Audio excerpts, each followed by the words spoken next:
Thank you for tuning in to my Master's Seminar presentation. My name is Angelica Sweeney, and today I'll be presenting on academic resilience, specifically among Black students. Now, before diving into the problem and why this research is important, I want to first define what academic resilience is. Academic resilience is the ability to excel academically despite the adversities students may face. With academic resilience, there are risk and protective factors. A student cannot be considered to be academic resilient unless they come across certain risk factors and or adversities. These adversities may be poverty, homelessness, food insecurities, violence, etc. Protective factors are certain factors such as school, family, community factors that help promote academic resilience.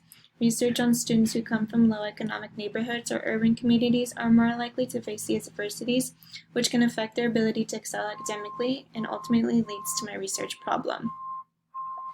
My research problem is that although many Black students foster academic resilience, there are a lot of students falling through the cracks of the education system and are at risk of academic failure and school dropout.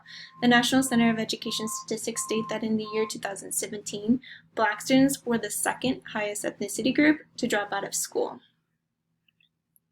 With the problem presented, it's important to research this topic because Black students' lives are at stake. Research indicated that receiving a high school diploma allows Black students to receive high-paying jobs and are considered to be middle-class citizens.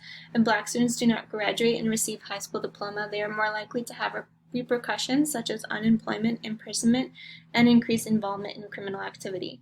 With Black students' lives at stake, certain stakeholders such as counselors can help Black students foster academic resilience. The counselor's role is to help all students in the area of academic achievement, career and social and emotional development, and ensuring today's students become the productive and well-adjusted adults of tomorrow.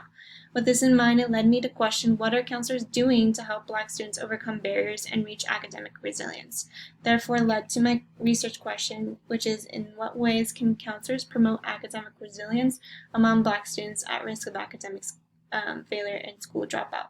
As I discuss my research findings, I first want to state my first argument that there are many factors that influence student dropout. Research findings indicated that family constraints are a key component to why Black students drop out of school. A lot of the research indicated that when education was looked positively upon by their parents, then students were encouraged to stay in school. However, when students had parents who did not see the importance of education and were not involved in their child's education, then the student was more likely to drop out of school. One reason why parents did not see education as important is because they felt marginalized and unwelcomed by the school environment, such as teachers, administrators, and staff. There are also school factors such as school disengagement, school absenteeism, and student retention that influence Black student dropout. School dropout begins with school engagement. If students do not engage in school, they are more likely to miss more days of school, which ultimately leads to academic failure, school absenteeism, and it's possible that it might cause student retention, which means that the students might have to repeat a grade. All these factors combined can influence a Black student to drop out of school. Thus, it is important for counselors to keep these factors in mind when working with students who are at risk. Lastly, there are community factors, such as students who come from low economic neighborhoods and poverty are more likely to be exposed to neighborhood violence, and they receive fewer out-of-school resources such as tutoring support, academic enrichment opportunities, and summer programs that help student achievement.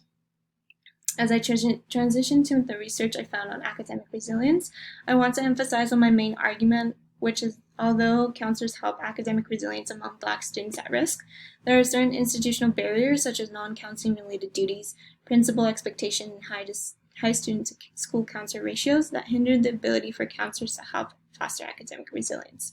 The findings show that when parents monitored the students' grades, provided support with homework, and were involved in both school and non-school activities, it actually helped foster academic resilience. Research also indicated that the way counselors help foster academic resilience is by encouraging parents to become involved in their child's education and helping parents feel empowered. This may include providing non-consciousness activities, which provide a safe space for parents to communicate about the issues they have about their child's school, and encouraging parents to join counseling advisory councils and school decision-making teams. Research also indicated that when students have a positive relationship with school personnel, such as teachers, administrators, or even counselors, they were more likely to foster academic resilience. Academic resilience was also seen when students received the support from their peers. One study indicated that when a student had a peer who was facing similar adversities but still had the drive to do well in school, this encouraged the student to excel academically as well. Findings show that the way in which counselors can help foster academic resilience is by providing group counseling with the use of certain models that help promote academic resilience. Lastly, community protective factors, such as having a positive community and student involvement in community organizations such as Big Brother and Big Sister programs, also church involvement, helped cultivate academic resilience. Students who were involved in these community organizations showed positive outcomes such as a decrease in violent behavior, an increase in academic achievement, and they were less likely to drop out of school. The way counselors can help is by creating a school-family community partnership, which is a holistic approach to fostering academic resilience. This includes involvement of families, school personnel, and community organizations working together to help Black students' academic achievement. Next, we have the barriers that hinder counselors' ability to help foster academic resilience. So principals and school counselors' collaboration is essential to help foster academic resilience.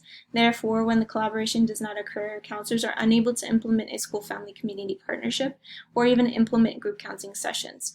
Principals are also known to define the role of school counselors and may assign counselors to non-counseling related duties, such as lunch supervision, proctoring tests, or filling in for a teacher who is absent. Because counselors are given different duties and responsibilities, school counselors are unable to address the needs of Black students. In regards to high student-to-counselor ratios, the recommended ratio is 250 students per school counselor, but in reality, they're a lot higher than that. This increased number leads counselors to feel overwhelmed and stressed because they're unable to assess every student with their caseload. These institutional barriers are obviously hindering counseling ability to foster academic resilience, therefore leads to the implications for school counselors. The first implication is self-advocacy. I believe counselors need to advocate for themselves when it comes to informing stakeholders of what the role of a counselor truly entails. This involves the National American School Counselor Association model, which states what the duties are. I also think that it would be beneficial to hire school personnel to take over these non-counseling related duties so counselors can start doing their job and actually help Black students gain academic resilience. Next is advocating for policy and advocating for resources. Advocating for policy is in regard to high student-to-counselor ratios. One way to decrease the amount of student per school counselor is by advocating for policy change. Research mentioned that student outcome improves when states have policies that strongly support school counselors. The implementation of these policies decreases student behavior problems and increases graduation rates. With the demonstration success of these policies in different states, all school counselors need to argue for these policy changes within their state as well. By arguing for policy change, this will lead to a decrease in student-to-school counselor ratios, which will ultimately help counselors assist more students, especially Black students, who are considered to be at risk. Next is advocating for resources. Since research shows that parent involvement is essential for fostering academic resilience, counselors should advocate for resources such as family drop-in centers located at the school. These drop-in centers can help provide resources and information for parents to help them become more involved in their child's education. In order to do this, counselors would need to collaborate with other stakeholders to see what policies need to be changed and how they would be able to fund it. The last two implications involve implementing a school-based mentorship and collaboration.